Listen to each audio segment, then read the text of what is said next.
Hello students, today we will study about the link between evolution and classification. Evolution and classification are two different branches of biology.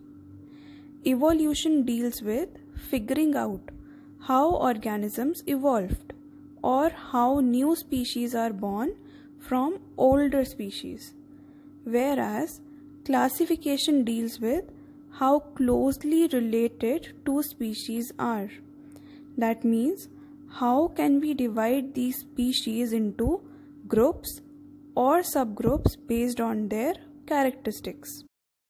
Let us take a very simple example of dogs and wolves.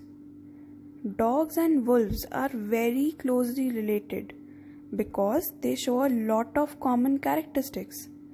If we see from appearance point of view, a lot of things are common, like they walk in a same manner, eat their food in a same manner, the fur they have, etc.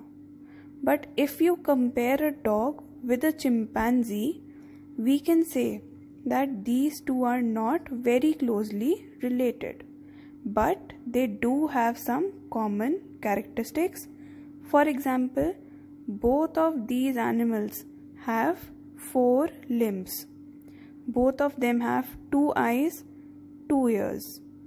But we also see some differences, like chimpanzees walk on 2 limbs, but dogs and wolves walk on 4 limbs. Their behavior and looks are also very different. So we can say that they are not very closely related.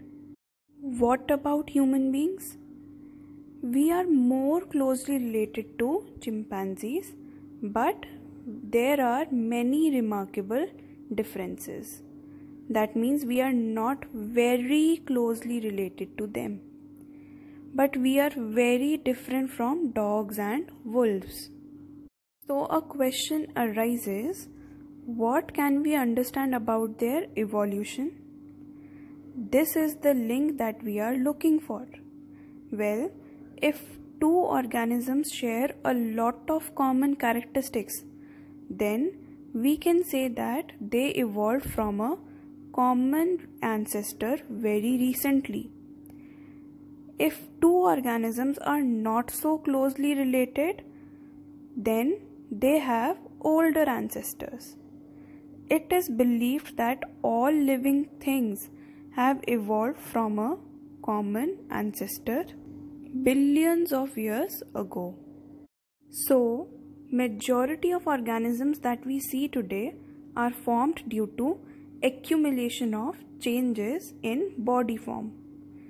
Charles Darwin described the idea of evolution in his famous book, The Origin of Species. When evolution is related to classification, it is observed that some groups of organisms still possess their ancient body form and have not undergone much of a change. Such organisms are called primitive or lower organisms. To be more accurate, the organisms that come into existence earlier and have ancient body designs are termed as older organisms. On the other hand, some group of organisms have undergone a lot of changes in their body and their body design is quite recent. These organisms are called advanced or higher organisms. And to be more accurate, the organisms that recently came into existence and acquired their body designs are termed as younger organisms.